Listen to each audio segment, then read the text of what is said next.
Hello friends, আজকে আমি বানাবো কাতলা মাছের ডিমের বড়া, সাথে আলু উচ্ছে ভাজি। আর ডিমের বড়া বানানোর জন্য লাগছে আমার পেঁয়াজ কুচি আর 1 কাপ চালের গুঁড়ো।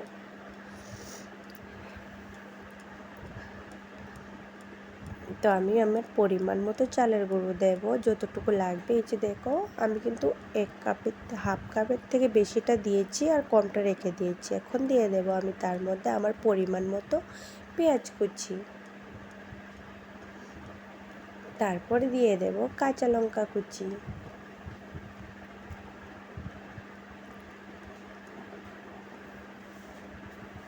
তারপর এর মধ্যে দিয়ে দেব পরিমাণ মতো হলুদ, তারপর দিয়ে দেব অল্প একটু জিরে ধনে পাউডার,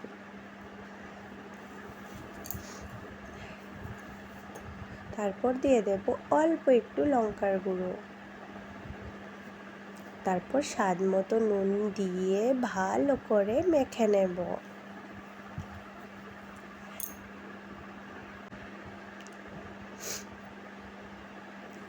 এটা ভালো করে আমি মিক্সড করে নেব।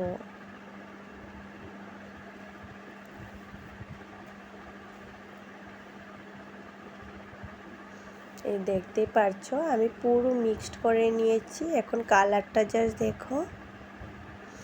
এখন একটা কড়াই বসিয়ে ভালো করে গরম করে তার মধ্যে দিয়ে দেব পরিমাণ মতো তেল।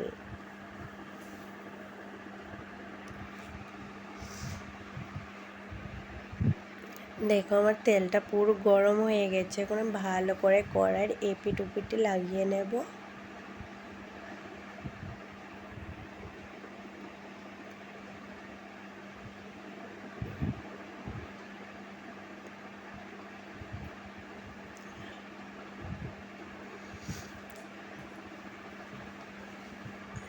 এখন আমি দিয়ে দেব একে একে সেই ডিমের বড়াগুলো।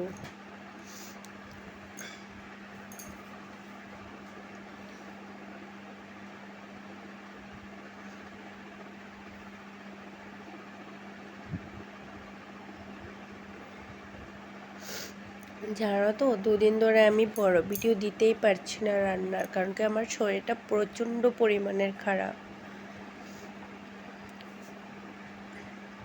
তার জন্য আমি শর্ট ভিডিও পোস্ট করতে পারছি না। শরীরটা আমার প্রচণ্ড পরিমাণের খারাপ, সাথে আমার ছেলেরও প্রচণ্ড পরিমাণের শরীরটা খারাপ।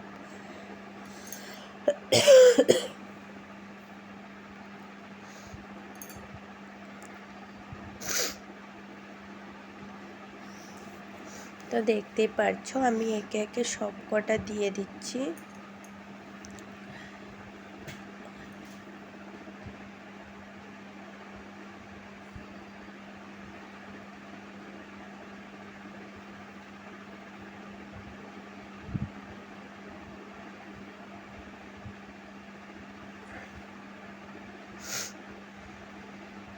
আর তোমাদের কার কার এরকম ডিমের বড়া খেতে ভালো লাগে কমেন্টে একটু জানাবে প্লিজ। আমার তো বড়া খেতে এতটা ভালো লাগে না, বাট ডিমের ভুজিটা ভালো খেতে লাগে আমার। তো এখন কিছুক্ষণের জন্য আমি ঢাকনা দিয়ে রেখে দেব।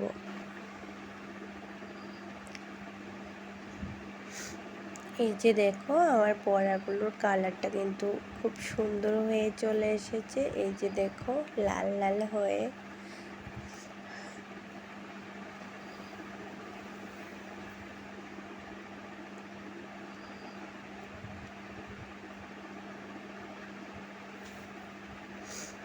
যতই সুন্দর দেখাক না কেন আমার বড়া খেতে একদমই ভালো লাগে না। আমার ডিম বোনাটা খেতেই ভালো লাগে, সেটা বেশি করে পেঁয়াজ দিয়ে আর বেগুন দিয়ে যেটা হয়। জাস্ট কালারটা দেখো।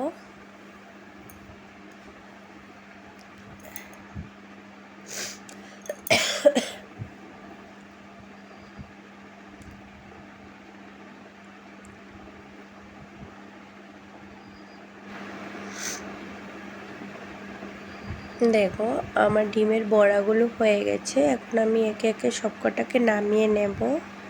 আর নামানোর শেষে আমি গোটা শুকনো লঙ্কাকে ভেজে নেব। আস্ত শুকনো লঙ্কাগুলোকে আমি ভেজে নেব, কারণ কি সেই বড়ার সাথে আমার হাজব্যান্ড এরকম শুকনো লঙ্কা ভাজা খেতে খুবই ভালোবাসে। একটু কালো কালো করে আমি সেই শুকনো লঙ্কাগুলোকে ভেজে নেব। তারপর আমি আবার আলু উচ্ছে ভাজিও বানাবো।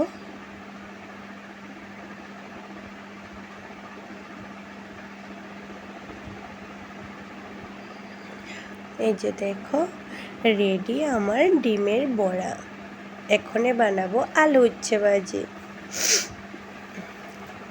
তো দেখতেই পাচ্ছ আমার কড়াইতে তো তেল দেওয়াই আছে। তো এখন আমি সেই আলু উচ্ছে গুলোকে দিয়ে দিলাম, কিন্তু এটার মধ্যে আমি কোনো জিরে গুঁড়ো ধনে গুঁড়ো ইউজ করব না।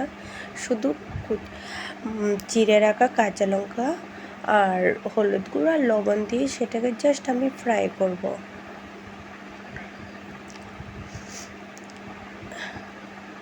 স্বাদ মতো নুন দিয়ে তারপর এটাকে ভালো করে নাড়িয়ে নেব।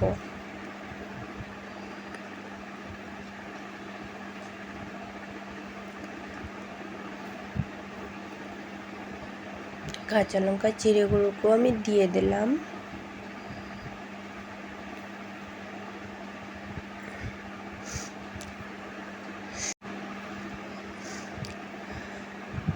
এই যে দেখো আমার উচ্ছেগুলো আর আলুগুলো কিন্তু পুরো সেদ্ধ হয়ে গেছে। এখন আমি আর ঢাকনা দেব না, সেটাকে লাল লাল করে ভেজে নেব।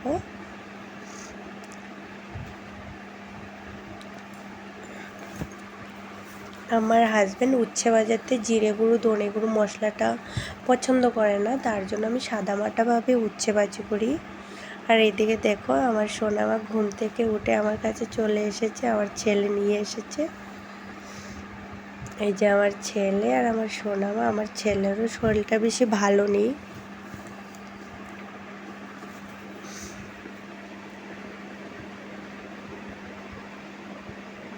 ওর হাসিটা দেখো জাস্ট।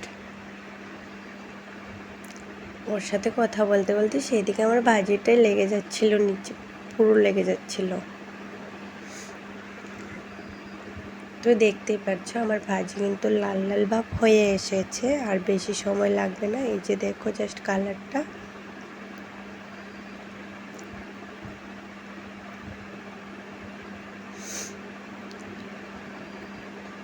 এই যে দেখো আলু উচ্ছে ভাজিটাকেও আমি নামিয়ে নিলাম। এখন জাস্ট গরম গরম ভাতের সাথে খেলেই জাস্ট ওয়াও।